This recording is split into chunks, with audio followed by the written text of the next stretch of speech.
খেয়াল করলেই দেখতে পাবেন আমরা যারা অতিরিক্ত মোবাইল ফোনে আসক্ত তাদের জীবনের বেশিরভাগ সময়গুলোই কিন্তু বেহুদা ও বেফায়দায় নষ্ট হয়ে যাচ্ছে। মোবাইল আর কম্পিউটারের বদৌলতে যে নীল দুনিয়ায় আমরা বিচরণ করছি সেই বিচরণের প্রতিটি মুহূর্ত লিপিবদ্ধ হয়ে যাচ্ছে একটি অদৃশ্য আমলনামায়। বড় বড় চক্ষু হাসপাতালের অত্যাধুনিক যন্ত্রে হয়তো আপনার চোখের মধ্যে থাকা এইসব নোংরা ও অশ্লীল দৃশ্যপটগুলো ধরা পড়বে না, যেগুলো আমরা মোবাইল ফোনে রাতের পর রাত লুকিয়ে লুকিয়ে অতীব সঙ্গোপনে সবার চোখ ফাঁকি দিয়ে দেখেছি, যাতে করে কেউ আমাদের এমন হীনতর কার্যকলাপ দেখতে না পায়।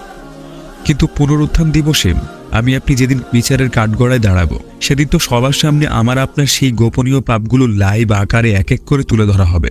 আমাদের আব্বু আম্মু ভাই বোন পাড়া প্রতিবেশী সবার সামনে উপস্থাপন করা হবে। যাদের চোখে বাহ্যিকভাবে আমরা এখন কত ভালো কত ভদ্র, সেদিন আমাদের এমন অপ্রীতিকর ও অবাঞ্ছিত সব গোমর ফাঁস হওয়ার পরে তারা বিশ্বাসই করতে পারবে না আপনি যে দুনিয়ায় এতটা দুশ্চরিত্র জঘন্য ছিলেন। পরিণামে শত শত ধিক্কার আর জাহান্নামের ভয়াবহ কালো আগুন ব্যতীত আর কিছুই জুটবে না কপালে। সুতরাং সময় থাকতে আমাদের আরও সচেতন হওয়া উচিত।